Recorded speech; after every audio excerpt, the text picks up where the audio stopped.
Hello, Sadhguru. How are you? I'm good. How are you doing, huh? I'm good. You look like you're living your best life right now. Why? I've always been life is always… I made sure it's good to me and to everybody around me, not just now. I I'm so jealous of your trip. It looks phenomenal. Well, you can join us in Oklahoma and ride back to Tennessee. I'm currently in quarantine because I'm shooting a TV show at the moment. So Okay. we're literally yeah, we have to be right here, but I would be honored Mhm. to do that. How's it been? Has it just been an incredible It's been experience? wonderful. Maybe sometime next month we'll ride down to Atlanta. You have your motorcycle Oh, ready, we'll ride up somewhere. I would love that. That would make I my have life. been planning to ride to Augusta, so I can go through Atlanta. That'd be phenomenal. And yeah, I've heard that you met with a bunch of the native tribes there, the Lakota tribe, and um, The I've done a Crow. little bit of research. Mhm. It's a fascinating culture. Yes, it is. At the same time, it's quite tragic, their conditions today. Yeah, Particularly the Lakota tribe, because I think because they were the last point of resistance for the nation building that we today call as United Nations. So I think they didn't get the kind of deal the Crows got, in terms of land yes, and stuff. Unfortunate, but it's a large nation, yeah, and it's sad to see that the reservations are… the people are not doing great, it should have been a protected, nice atmosphere where they could have done well. But that's not how it's worked out for variety of reasons, because any economic condition which is an injection from outside doesn't really work, it has to generate its own, dynamics. yes, Right now it is like a archive, yeah, it's not really a living thing. So we have to make it a living thing, they are striving to do that. The youth from that community are beginning to speak, beginning to participate, beginning to be in universities. I think all these are positive steps, but I think it'll take some time. I am also doing whatever, and we offer this inner engineering program to all of them in a very, in a way that is accessible to them. Particularly Lakota needs care, I think. and I love that you're spreading awareness about this. For me, I did a TV show called Vikings, and one thing that I would say that I think a lot of people connected Mm. to the show with was just that culture's connection to nature and spirituality in general. Mhm.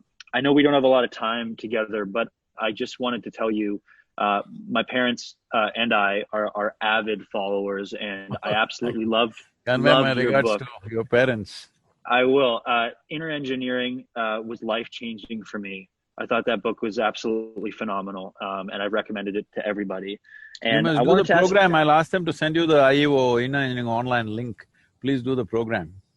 absolutely will. And I also want to come visit your center in Tennessee. I hear it's incredible. Um, so I'm definitely planning on coming after we're done this show. But I really wanted to ask you that, with the current state of the world, there's many people experiencing, obviously, as you know, economic insecurities and personal unrest. How do you suggest that people in general confront those feelings? Maybe people who aren't so aware of your way of life, or um, See, I don't want to belittle people's concerns. It is genuine in many various aspects. People have lost jobs, people have closed down businesses, and everybody's life in terms of their economy is downgraded, unless, you know, uh, but we should see that we are fortunate because we are not the dead ones, all right? yeah, There are over 1 million people dead around the world, yeah, and that yeah. we are not in that list, nor are we in the list of ICU candidates. We are here doing whatever we are doing. So, it is important to understand this. See, right now, yes, economy is hit, many losses have happened. It's not only… I'm not speaking this without personal experience. I'm saying our institution, which runs over, 300 to 400 centers around the world, with so many volunteers in various projects, all committed for, more than a couple of decades ahead, we're committed to finish certain projects. Whatever happens, we have to finish. But right now, revenue is zero, okay? Yeah, It's zero revenue. yeah, Uh, But Yep. our commitment to do what we have to do is doing. So now I've become a global beggar, going from town to town, country to country, begging for money because I've never done this in my entire life. I must tell you this, from the time I've been 8 years of age, I did not take even a single rupee of pocket money from my father. I always earned my own pocket money from the age of 8. So today I've become a beggar. One thing is the pandemic and the projects, because the projects involves poor farmers. I can't drop it because we don't have the money. Yeah. I'm going from place to place, all kinds of corporates, all kinds of foundations begging for money. But I do it joyfully because I know these are the times we live in. So now we can either cry or do it joyfully. This is all the options we have. What is it that's happened to us? This is just a guess, I'm not an expert on economic stuff. So this is just a guess. Probably in the next year, all of us will be living how we were living 15-20 years ago, all right? 15-20 years ago, maybe you are a little boy, you don't know what it is, but I'm telling you, it wasn't bad. We had much less, but it wasn't bad. So maybe we will have much less in the coming year, but whether we make it into a desperate situation or we use this to use our intelligence and our ingenuity to come up with new possibilities, this is the choice we have. So as far as I'm concerned, we are completely transforming the Isha Foundation as an organization, top down, everything, every aspect of life, including how we eat. I'm telling you, including how we eat, our diet also we are changing because we are making it much less. It's not that we were eating some luxurious food, but even that we are counting how to procure, what to do, cut down costs wherever. Always we've been looking at it, but now much more, all right? So, Wow. every aspect of life, you see, I've come down from 4 wheels to 2 wheels. Yeah. Soon you'll be on a unicycle. So, the economic hit is for everybody. But my concern when it happened, I said this, a lot of people reacted to this. When the pandemic started, I said, see, economic hit will happen at that time, nobody saw, they thought it's… the lockdown is going to go away in 3 weeks. I said, see, this is not the way it works. Probably in the next 6 months, all of us will be hit one way or the other. So, the thing is just this, for me the concern is, nobody should move to starvation. Yes. No human being should move to starvation. As a part of that, we took it up in India. Every day we fed about 16 to 18,000 people and still continuing to do that service for those who need it. And across the country, we set up a network of people that anybody who is moving, any family moving towards starvation, they can call this number and they will find food. Like that, we set up a helpline all over the country. So we did that, and now everybody has found, most of the people at least, except the very old and sick, everybody has found some economic means, maybe meager, maybe half or quarter of what they were earning earlier, but something to eat. This is my concern. As long as human beings are not starving, rest of it is only a bonus in our life, okay? It goes down, it goes up. I don't think we should make ourselves miserable. Right now, United Nations is predicting a mental health pandemic and then a suicide pandemic. Unfortunately, it's unfolding.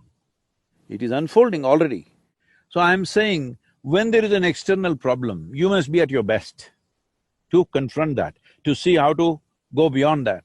But now when there is an external problem, you create an inner problem and you think you're a solution. No, you're multiplying the problem. Please do not multiply the problem. Your psychological situation, at least you must keep it well. Well, social and economic situation is going to go through a lot more trauma than you have seen right now. It is going to, inevitably. But our psychological, emotional and spiritual situations are our business. Only thing is, nobody should starve. I think today, the world is sufficiently organized, we have enough logistics, we have enough technology to ensure nobody starves. If we have a heart, we can make sure nobody starves, isn't it? We have enough means to do that. It's not like 1,000 years ago where even if you had food, you can't move it somewhere. You can move it where you want and ensure people don't starve. In my understanding of life, as long as people don't starve, rest, we must manage according to our times. What is the big deal about that? There was a Yeah. time when there was no car on the road, everybody was on a horseback. I rode a horse 3 days ago. I just asked these guys who breed horses, yeah, like how fast can it run, how long can it run? They said up to 1.5 miles it can gallop. Up to 2 miles you can stretch it, but it'll get very tired. In a day it can do something like 12 to 15 miles. Then I thought, here I am riding a motorcycle with 160 horses and doing 700, 800 miles per day. So I should not complain. Yeah. Peop- People who built this country were doing 15 miles a day. Yeah. Yeah. What are we complaining about? Let us be Yeah. grateful for everything that's been created for us by previous generations, what hardships they've been through, how they've made it happen. We've had it too good as a generation. Now a little step down, let's not make such a big fuss about it, and but we must ensure nobody starves. That's an important fact for me. How do you remind yourself of that, like on a daily basis? Like how do you recommend people practice gratitude? Because it's so easy to get lost in the bustle of life, I feel like. What is that? What is the answer to that? Is there a mantra you say to yourself, or is it through meditation or? Well, if you have contact with your inner core, there is no need for reminder because it's always there. But if such a thing doesn't happen, at least watch a Wild West movie. Yeah. You just see how America… Yeah. Yeah. and be grateful for what it is Yeah. today. Yeah. Yeah. Um, I have another question for you. I'd love to ask. This Please. is a pretty deep question. What what happens after we die? Some things you know best only by experience, Alexander. Yeah, that is Well, the greatest answer ever. see, the thing is, see, we are asking this question with certain assumptions. Have you ever died before, Alexander? Have you? Have I? I'm sorry. Have I? Did you die any time? No, No. no, Did you meet anybody who died, came back and told you, I died? no, No. no. Did you ever see a dead man? I have seen a dead man, but not alive. No, no, no. You have not seen a dead man, you've seen a dead body. Ah, yeah, yes, yeah. So you have not seen one, you have not heard of one, and you have not experienced, then how come you assume there is something called as death?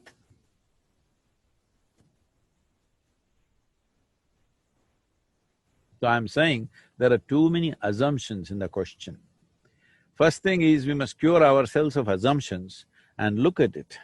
Essentially what you're asking is, what is life? But because there is certain intrigue and fear about the aspect of death, people always ask this question the other way. But you must ask, what is the nature of my life? That's what you're asking, isn't it? See, Yeah. when you were a 5-year-old boy, you were this tall. Now you became like this, like this, like this, and you're Alexander the Great now, all right? I'm sorry, Alexander Ludwig. So, so I'm saying your body is an accumulation, isn't it? Yeah. So everything that's on your mind is also an accumulation of impressions and information. So anything that you accumulate can be yours, but can never ever be you, isn't it? What you Yeah. accumulate, it can be yours, Yeah. but it can't be you. So now tell me, apart from your accumulations, have you experienced anything that you can call as myself? Can you repeat that? Sorry, you just cut out for a second. Apart from all the accumulations like body, mind, car, wealth, money, this, that, relationships, all these are accumulations. Apart from your accumulations, have you ever experienced anything that you can call as myself? Apart from that, no. No. So all you have is heaps of something, maybe big